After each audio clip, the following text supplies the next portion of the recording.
Hello everyone, welcome to yet another amazing and probably problematic, fun-filled brand awareness vlog. I'm not going to start this video off by saying the thing I always do where I'm like, oh, I haven't done one of these in a while. Fuck that. What I will say though, is remember, I think it was last time, I was like, hey, maybe I should start recording the gameplay and then watching the gameplay as I talk about whatever I'm vlogging about. That way I can like react to, the gameplay or whatever. Yeah, I still really like that idea, but I didn't do it this time. Just because I had a good time to record, and I don't really have any good footage on me right now. I say that like I have it in like a coat pocket or something, like, hey, I got your fucking Devil May Cry 5 footage. I did have some Devil May Cry 5 footage, but I ended up using that for my new Patreon exclusive vlog, which, I don't want to rail on Patreon shit all the fucking time. I feel like I'm already doing it enough as is, and I'm sorry if it's annoying anyone, but... I guess one thing that is worth noting if you don't follow my Twitter, and I don't think I really ever said this to just the YouTube side of things, I do have now a Patreon exclusive vlog called Rosenbrand's Treehouse, where I talk about a little more private and personal things. It's just a monthly vlog thing that you get access to if you are at the $15 tier, so look out for those. And yeah, it's a fun time, kind of... Not always personal or, like, super-duper private stuff. It kind of, so far, has varied. The first time around is just me talking about, like, my feelings on, like, movie theaters and shit. So, like, yeah, sometimes it's just, like, really weird, minute stuff that I feel like, this doesn't really make for, like, a good, like, big, wide audience blog topic. But if you just want to hear me ramble on about more shit, then it could be good.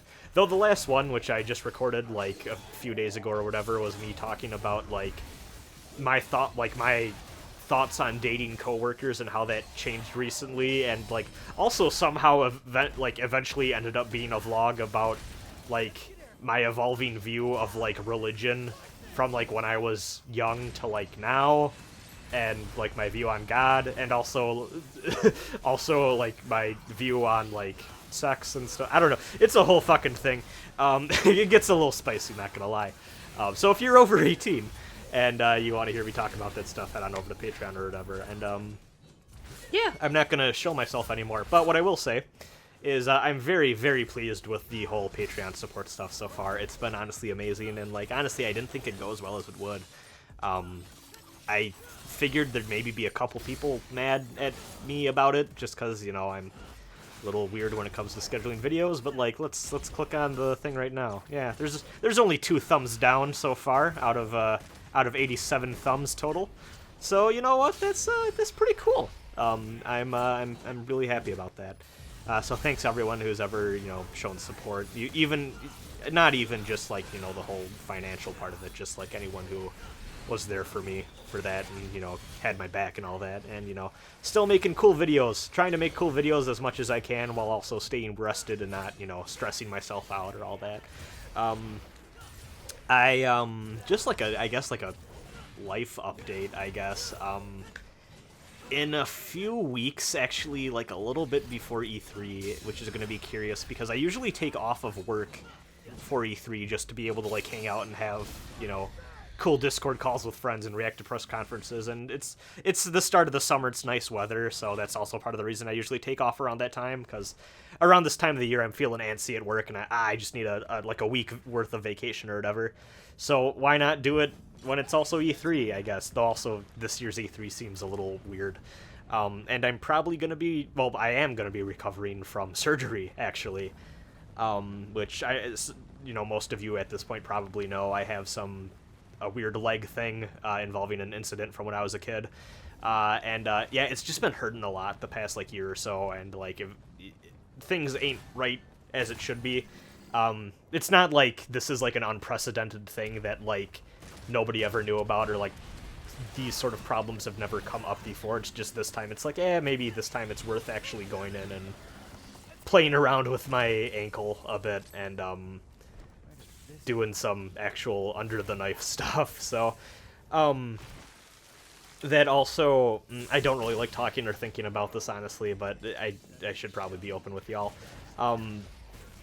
might have some implications, good and bad, regarding the future of my, overall maneuverability of that leg, and it's a very low % chance that anything bad will happen, but in case it does, I just want y'all to be aware I might be taking some time away from making YouTube videos just because, and I'll probably make like a community post around this too, just in case people aren't watching this video, because I don't want people to be like, where's the videos or whatever.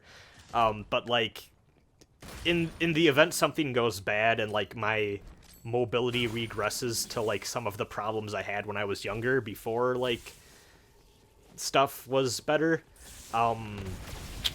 yeah, I'm probably gonna be in a really bad place, like mental health wise. Like I already know I will be, so I'll probably take some time to rest and you know, adjust myself emotionally before coming back and being silly on YouTube or whatever for y'all, just because I really don't need to stress myself out on top of, you know, figuring out what that means for the rest of my life, you know, other areas of my life too and all that, so yeah, we'll see. But, you know, at this point, honestly, it's like, it is what it is, and, you know, I know no matter what's gonna happen, like, at the very least, I know that some of, like, I've been having some, like, bad, like, sharp leg pains that have been getting more and more frequent as a result of, like, certain stuff going wrong in there and all that. I don't want to get too specific because, like I said before, people have, like, been really weird and, like, kind of, like, dox-y and shit with this before, so I'm really limited with what I can say, but,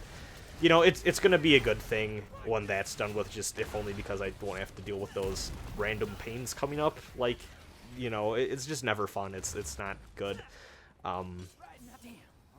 And I mean, even, like, I've had a few scares where, like, I've been driving and it's like, oh, my fucking left leg feels like it's on fire. Like, that hasn't been good. So, yeah, I don't know. I'm, you know, just kind of, it is what it is at this point. And I know that, like, hey, all of my friends and family will still all love me and everything will be fine. And, like, you know, I still got a lot to, you know, look forward to, even if, you know, things end up being a bummer mobility-wise.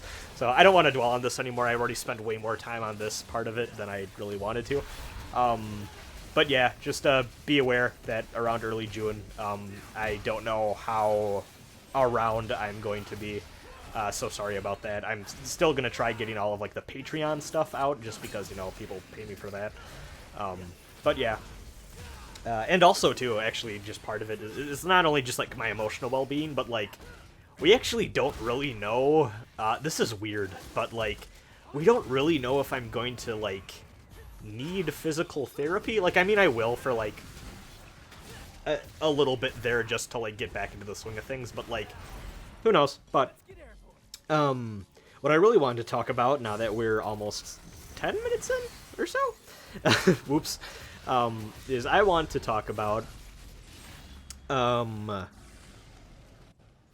I guess the attention economy, I guess I've heard it referred to as, and how I think it's kind of a bullshit thing.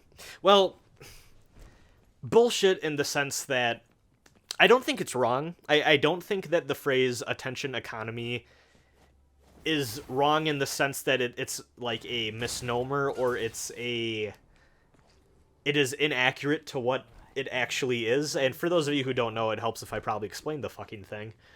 The attention economy is basically what people are calling the phenomena, or I guess the process, of how people spend their time online, what they look at, and by proxy, what ads they're looking at, what promoted material and sponsorship stuff they're looking at, what content they're engaging with, and, you know, how that content converts to purchasing behavior and all that stuff. Because if you think about it, people's attention on their smart device or whatever, their computer, they can really only be paying attention to, like, one given thing, maybe a couple things. You know, you got tabs in there and all that at once. And I guess if you throw, like, podcasts in, like I do it all the time, you can listen to a podcast while watching, you know, like a video with the sound off or reading Twitter or whatever. But, like, just this overall concept of, like, you know, we need to make things that keep people engaged and keep them reading, watching, listening, whatever the fuck, so that they can get to the advertising bullshit, so that we can make money. And we need to get people's attention so that they don't spend their attention elsewhere and give other people money, because then we're losing money. And you see this less, I feel, with creators like me or other YouTubers even. You know, I've thrown shade at a lot of, like, just general YouTuber behavior and trends, but one thing I will say, I don't feel like you hear this a lot with, like, actual video creators or even, like, podcasters or a lot of people who are doing this as a hobby or as a side job or just, like, are at that middle to low level of things. Where I am seeing this a lot is at my corporate job, and also just seeing it a lot from people who are from, I guess, like, larger... I don't even want to say, like, people who work for larger outlets, because, like, I think even a lot of them think it's gross, but, like, the brains behind the operations, and just, like, theorists and, like, people who go on to, like, write detailed, like, stuff about this sort of thing or whatever. Just, like, this really cynical view of, like, oh, like, here's how to create content or operate in a way that is beneficial to you in our attention economy, or you know, like, shit like that. And I feel like I said at the start of this, I don't think it's wrong to look at it that way, because you really, you know, people only got two eyes and can only really process a few things at once. And the longer, like, for example, the longer you're engaging with me and my videos on this channel, that directly has an impact on how much ad revenue I get, and also, not only that, but, like, that also, you know, YouTube uses that, and, like, fucking how long people watch my shit, and, like, you know, people liking it or sharing it around and all of that has a, you know, even people commenting, even, which is why, also, hey, advice out there, I don't know how still accurate this is, but, like, honestly, just with the more that I get familiar with this type of thing, the best thing you can ever do with a piece of content, by the way, if you really fucking don't like it or it pisses you off, don't even bother commenting, thumbs downing, sharing it. Just ignore it, act like it doesn't exist. Like, maybe take a screen cap of it with print screen or something, then, like, post it and be like, isn't this stupid or whatever, but, like, don't be that guy who starts, like, a 30-comment chain arguing with people, because all of that is registering as engagement and is a positive metric for the people that made the thing you don't like. The best thing to do is just not even give it the time of day and let it rot in as much obscurity as you can let it, which I know is a hard thing to do. But I mean, like, that is, like, an honest thing. Like, people do make content on the internet for people to get mad at and then engage with it and then share it around, and then that's more people looking at the thing, and then more people seeing ad revenue, and then they get more money. Getting people mad is a fantastic way to get money on the internet, and that's a shitty thing, and I don't think it's going to go away anytime soon, unfortunately. So yeah, just keep that in mind, because sometimes, I don't know, I see people that are like, yo, look at this, and it's like, you're doing the thing they want to happen. I don't know. But, I think that looking at it as an attention economy and not as a... Can I coin the term creative ecosystem? That probably already exists. I'm going to look this up, make sure I'm not stepping on anyone's shoes. But I think that's a more representative term. Sorry if I sound weird, I'm leaning over. Creative ecosystem. It looks like that's the name of a conference, actually. So, whoops. Oh well. But I think it's a better way of looking at it, because maybe this is just an outlook thing, and, like, I'm splitting hairs here, but yes, it is true that it's better for you if people pay more attention to your shit all the time, but, like, man, think about how amazing it is that, like, in this age of social media and sharing shit and curating our own content and all that, that, like, each of us as, like, producers of things have the ability to shout out other people, link to other stuff, get people to pay attention to other things. God knows that I probably even wouldn't have the, like, minute success I have right now if it wasn't for the fact that, like, people with bigger followings than me were, like, you know, gave me the fucking time of day. There is, like this whole, like, part of it where I feel like people make this, the thing about attention, like, this weird competition, and I feel like that's just the most cynical and terrible, like, corporate, businessy way of looking at it. When, like, each of us have, like, we all have this ability to elevate ourselves, and, like, I spend so much time on Twitter, like, whenever I see, like, a video essay or, like, a piece of writing that, like, really, really, like, you know, speaks to me, like, I'll promote that shit. And, like, I know definitely that I've used my platform to, you know, introduce people to specific outlets or, you know, creative types and all that they otherwise wouldn't know about. And, you know, I'm happy about that. And, you know, I'm sure that there's, you know, like off the top of my head, I'm sure that there's people I'm mutuals with on Twitter that have done the same for me and all that. And I feel like that is a beautiful thing that sometimes we all kind of, like, lose sight of, but I think is important to keep in mind, because, sure, like, yeah, like, it'd be nice if everyone spent their entire fucking day watching, like, my videos, I guess, but what I really would rather, honestly, what I want more than that is I want to be a member of a larger global internet community, I guess, where I can be like, hey, here's my stuff. Also, if you like my stuff, here's a bunch of other cool people with different perspectives, different worldviews than... I mean, I guess, like, not different worldviews, because you're never gonna see me being like, well, there's this guy who's an alt-right video essayist, but he made this really cool fucking essay on, like, you know, Pac-Man World or whatever. I don't fucking know, I just named a game. You're never gonna catch me doing that. But, you know, just like people that have different perspectives or different voices, different backgrounds in life, and being able to be like, hey, I think these people do really cool work, check out their stuff, and being able to also have other people do the same for me, and being like, oh, this Rosenbrand guy has some cool hot takes on fucking Omega Boost or whatever, like, check out his stuff.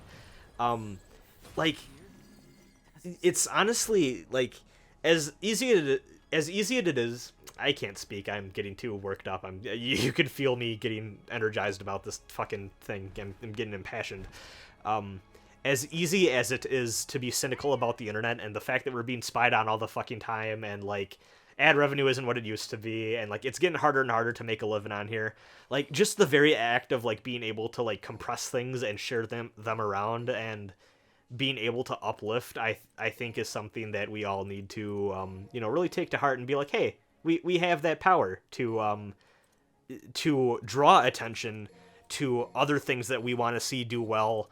And, you know, if we see something we don't like, we can just be like, yeah, whatever. And, you know, even if you ignore something, and, like, you know, there's a bunch of things that make me upset on YouTube that are, like, popular and getting millions upon millions of views. I can't change the world. None of us can. Like, who gives a shit? But, you know, my response to that could be, hey, just be pissed off about this forever. Or what it could be is, hey, why don't I go ahead and take the time to shout out the voices that I would rather see doing well, that I'd rather see getting that success and attention and that, you know, notoriety and, you know, revenue and all that, and be like, hey, these are the cool people who I'd rather y'all look at.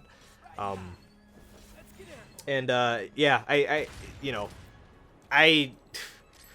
it'd be weird thinking about, like, if it wasn't for the fact of, like, the internet and being able to share stuff around and, like, how accessible it is, like, and, you know, people complain, rightfully so in a lot of cases, like, it is hard to get a YouTube channel or, like, you know, a writing career or anything creative on the internet going. Like, you know, it's, you know, the more I talk to people who are artists, it's hard to get people who really engage with, like, your, you know, your artwork and stuff, and giving you good constructive criticism and, you know, give you the time of day and the attention. Like, I get that is a difficult thing to do, but it's still a lot better than the alternative, which is not having the internet to be able to do that at all, and having to do it, like, you know, on a, you know, have to do it the hard way that we used to do, like, you know, in person, or at least, you know, having to take out money and finding more difficult platforms. Like, we still exist on this wonderful series of tubes. Oh god, I haven't heard that phrase in a while. God, fuck. God, I'm making myself upset again, but, you know, series of tubes called the internet. And, we all are able to have a shot, even, of being able to, you know, have our stuff out there, have our creative output out there to express ourselves, and we have that ability to get people to take notice and, you know, get a following or whatever along the way. And I think that's a wonderful thing, and I really hope that at some point down the line that trickles up or reflects upward onto, like, larger organizations. I don't even want to say businesses, because, like, I'm never going to believe that businesses are going to be able to, like, do the right thing. They're profit driven. They're going to do what gets them the most money, until it is better for them in the long run to, like, do the right thing otherwise, they're always going to be shitty until it works for them in some way. And, you know, change takes time. You know, businesses take a while to redirect and move around and stuff like that. But yeah, I just at least hope, like, to some extent, like, moving on into the 2020s, we stop looking at things like YouTube and, like, this weird unsustainable model we have for creating things. Like, even games, you're seeing this all the time. Superbunnyhop. Hey, let's shout out a good video that I think did a lot of good work. I'm gonna link to this in the description. Superbunnyhop made an amazing video discussing crunch time and work and all that. And for those of you who know me, I actually, when I started this, actually, I was on track to, I believe when I started this even, I was in computer science. That was like my major in university. And I had like I just had a really bad experience as an internship where I realized, like, oh god, this is the line of work I'm getting into. And it wasn't even anything related to, like, game programming or the video game industry at all. It was like an educational bit of software. I think I talked about this in, like, the last brand awareness thing, actually. Funny how that reflects. But yeah, like, I just realized, like, oh god, like, I'm up at, like, fucking 5 a.m., 6 a.m., whenever the fuck it was. Like, I just pulled an all-nighter working on this because I needed to hit a deadline. I can't do this with my life. Sorry, I'm out. So just in recent years to hear the whole thing about how bad the video game industry is with crunch and how so many people burn out and then go up, you know, end up in other areas of software development because it's that terrible. And you know, it's not just programmers, too. It's QA testers, it's artists, it's everyone who isn't, you know, like... Honestly, it sounds like anyone who isn't middle management or above, and even maybe the middle management, I don't know,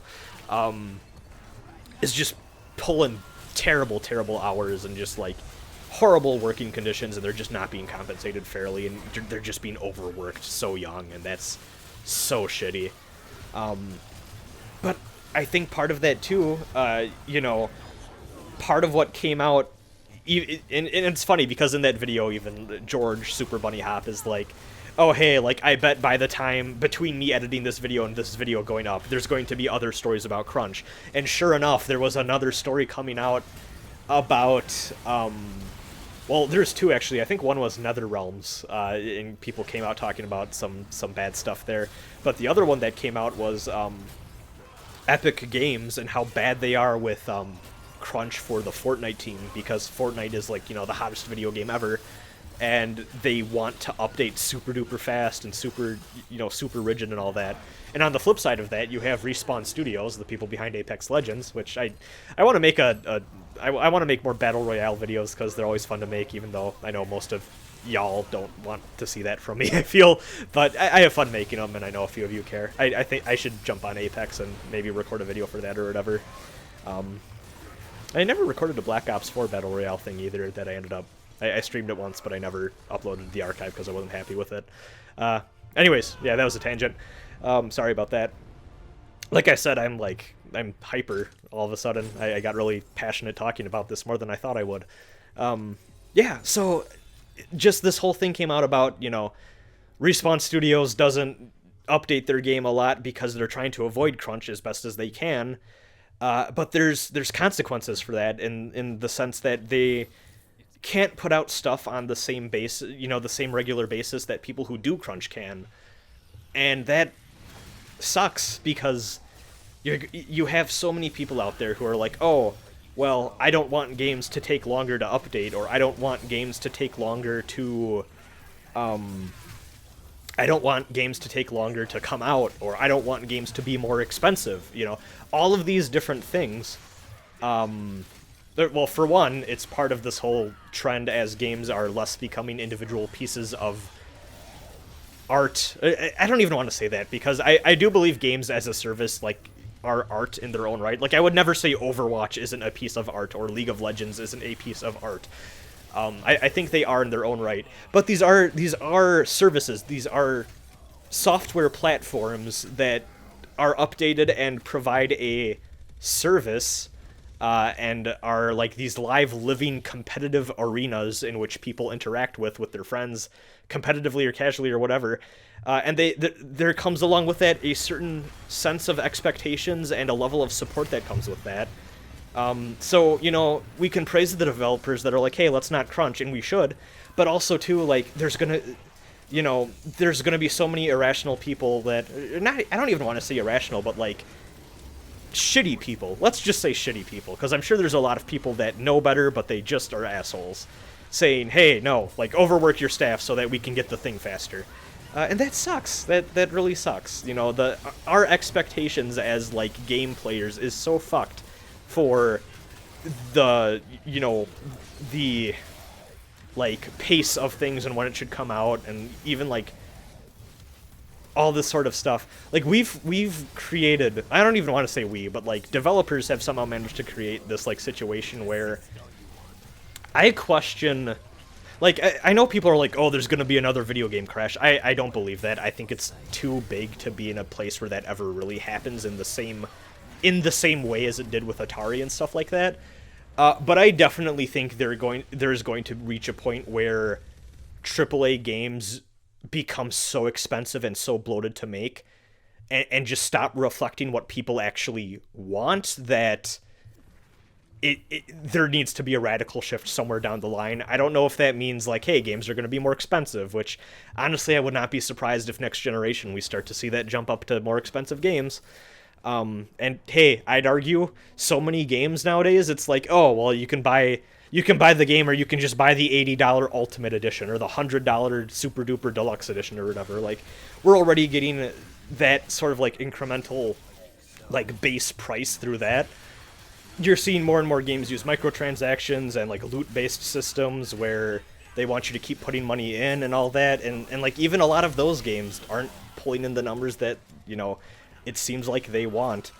And we're reaching this point where all these different games want to be like a forever game, where they want you to make this part of your lifestyle. Like, look at your schlooters, as you call them, like Destiny, or, you know, Warframe, or even like the upcoming Borderlands or Division 2 or all that. Like, all of these things are trying to become these giant all-encompassing experiences that, like, will last you forever. But also with that, like I said, they have to be continuously updated for the people that play them 24/7. They're ridiculously expensive looking, and, like, all the little details and, like, man hours that go into making sure that everything looks as beautiful as possible, because every single AAA video game needs to be the most beautiful thing ever. And just, like, all of that, everything that goes in with, like, you know, the modern, you know, standards, I guess, or I guess modern expectations is the word I'm looking for networking and online play. Like, that's a whole nother side of things. Like, they're all these big bloated messes that are just unsustainable. And I really question how, going back to like, you know, even just stuff like video creation and online writing and, like, all this other sort of stuff too, we live in this world where quantity is so much more important than quality in a lot of ways, that I'm just curious to see where our weird algorithm-driven future leads us. And I feel like it's in our power to fight back against that, at least a little bit, and at least say, like, no, like, hey, we shouldn't all be killing ourselves to push out as much stuff as we can all at once. We don't all need to be on 24/7, in the sense that, like, creators don't need to be uploading daily videos or doing, like, so much stuff. And, like, it sucks because so many platforms are built that way, where they really push creators and everyone to be on their game and be making stuff, make content, all, you know, over and over again, to the point of exhaustion, because that's what gets success, you know, that's what gets successful. If you can upload YouTube videos, like, of a certain quality daily, like, you're gonna do amazing in the algorithm. Your game is gonna do really well right now if, you know, it's the most beautiful thing ever, and, like, every week it gets updated with, like, new missions or new guns or whatever. Like, it just is so unsustainable to me that, like, I feel like within a decade something has to give, just, like, on a weird cultural level, because there reaches a point, right, where it becomes so, like, you burn out so many people that, like, it just doesn't become worth it for the new blood coming in to put up with that anymore. And I think that's why you're seeing a lot of push to, I don't even want to say like indie creators in general, because a lot of these issues still apply even when you are like a smaller team or like a smaller creator.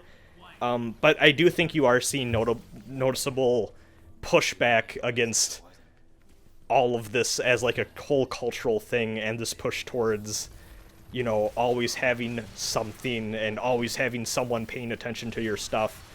And yeah, I'm hoping that, you know, whatever weird ad-based future that all of us are, you know, at the mercy of or whatever, finds a way to reformat itself so that we don't constantly need to be fighting over each other's attention, and we can make it so that the actual good stuff rises to the top. But I'm not getting my hopes up. But yeah, I'm going to continue making stuff that's cool and that I like, and without stressing out about it or killing myself over it with stress. And I'm going to give myself time to rest when I need it. And I'm going to support and promote others to do the same and make cool stuff that I like. And just remember that if you're another creator, you have any sort of like outreach or platform, you know, you have that power to share other stuff and, you know, promote other things that aren't self-serving and just, you know, only benefit you and only put eyes on your stuff. And I think the world would be a lot better place in a lot of ways if we quit with the self-serving attitudes in a lot of areas of our culture, and we take the time to really let things that we enjoy be spread around and be given more of a platform and more of a voice than you know, it might have on its own, left out to die out in the wasteland that is known as online content. So yeah, hope you enjoyed the video. Pretty sure I got rambly towards the end there, kind of made a weird awkward transition talking about like online video making to the video game industry, but a lot of stuff on my mind these days about that. So yeah, have a good one. Hope you enjoyed the video. Bye.